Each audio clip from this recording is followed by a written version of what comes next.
जिन मंडियों से हमारे पास माल आता है, उन मंडियों से जो बैठे हुए लोग हैं, उन्होंने एक ब्रेकअप सरकार को भेजा है, और वो ब्रेकअप उन्होंने कोर्ट के जरिए भी भेजा उनके पास, और खुद भी एक कॉपी भेजा है। उस ब्रेकअप में वो ये लिखते हैं कि जो हमारे पास यहाँ होलसेलर के पास सप्लाई आती है, ड्रेस मीट आता है, वो 554 रुपये हमारे पास किलो पूछता है। बिल्कुल एक ब्रेकअप है, रजिस्टर्ड लेवल पे उन्होंने उनको भेज दिया, थ्रू कोर्ट भी उसकी कॉपी सरकार के पास गई। अगर 454 रुपये होलसेलर के पास पहुंचता है, तो उसके बाद मुझे एक रिटेलर को देना है, तो मैं अपना मार्जिन लगा के ही तो उसको दे दूंगा ना, उसके बाद वो अपनी दुकान पे भेजेगा। तो सरकार ने, अगर उनके पास 554 रुपये का ब्रेकअप पहुंचा, तो मैं कैसे 450 में होलसेल रेट में गोश्त बेचूंगा, और दुकानदार कैसे 480 रुपये बेचेगा। दूसरी बात, ये सरकार से सवाल है। दूसरी बात, सरकार ने अपने जो डिपार्टमेंट उनका शिप हस्बेंड्री, उन्होंने उनसे ब्रेकअप मंगवाया। उस ब्रेकअप में सरकार के जो डायरेक्टर एनिमल हस्बेंड्री है, उन्होंने ये कहा कि हमारे पास जो प्रोडक्शन रेट है, जो उन्होंने एनालिसिस किया है, उस प्रोडक्शन रेट में वो कह रहे हैं कि 476 रुपये प्रोडक्शन रेट है। मैं सरकार के इस बात को मानता हूं कि 476 रुपये उनके पास जो है वो प्रोडक्शन रेट है, उसको भी मैं मानता हूं।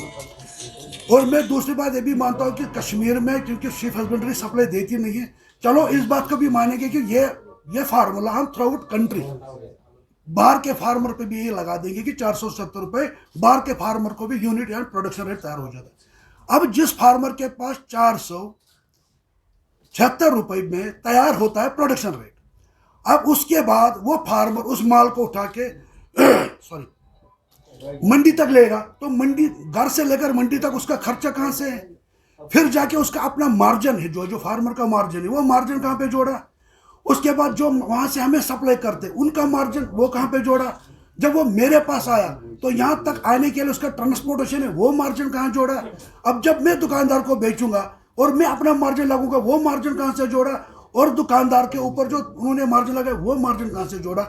सवाल यही बनता है, अगर 476 रुपये प्रोडक्शन रेट है सरकार की, तो 450 रुपये में होलसेलर कैसे बेच सकता हूं? ये सरकार से सवाल है, ये उन लोगों से सवाल है जिन्होंने ये रेट निकाली है।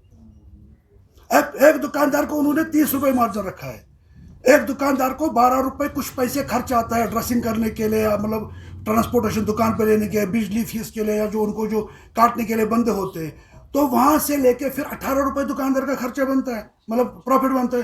एवरेज 20 किलो दुकानदार बेचता है, तो ये 500 से 550 रुपये एक दुकानदार को दिन में मिलेंगे। उससे बेहतर दुकानदार वो किसी लेबर के काम में जाएगा, 9 बजे जाएगा, 4 बजे छुट्टी करके आएगा, 500 रुपये कमाएगा। उसको क्या परेशानी पड़ेगी सुबह 6 बजे उठ के रात के 9 बजे तक वो दुकान पे 500 रुपये के लिए काम करेगा? सरकार का ये तरीकाकार जो है, ये एक डिक्टेटरशिप अंदाज है, एक लाठीचार्ज तरीके से हमारे साथ रेड की गई और हम पे ये थोपी गई है ना। में तब अगर हम में कहीं गलती, हमने जो ब्रेकअप, हमारे लोगों ने जो ब्रेकअप दिया, जो दिल्ली में लोग बैठे, अमृतसर में लोग बैठे, उन्होंने जो ब्रेकअप, वो उस पर डिस्कस कर लेते, सरकार उनसे पूछती, सरकार हमें सप्लाई दे देगी, और हम सरकार से यह कहेंगे कि सरकार हमें सप्लाई दे, हम बिल्कुल कम मार्जिन पे, मैं अपनी तरफ से, उन्होंने हमें बोला कि 30 रुपये दुकानदार को नफा है, हम दुकानदार से रिक्वेस्ट करेंगे कि 2 महीने के लिए आप इससे भी कम नफा करके बेच दीजिए। हम एज ए होलसेलर हम 1% भी नफा नहीं ले लेंगे, सरकार अगर हमें 400 में दे देगी, हम 400 में ही बेचेंगे।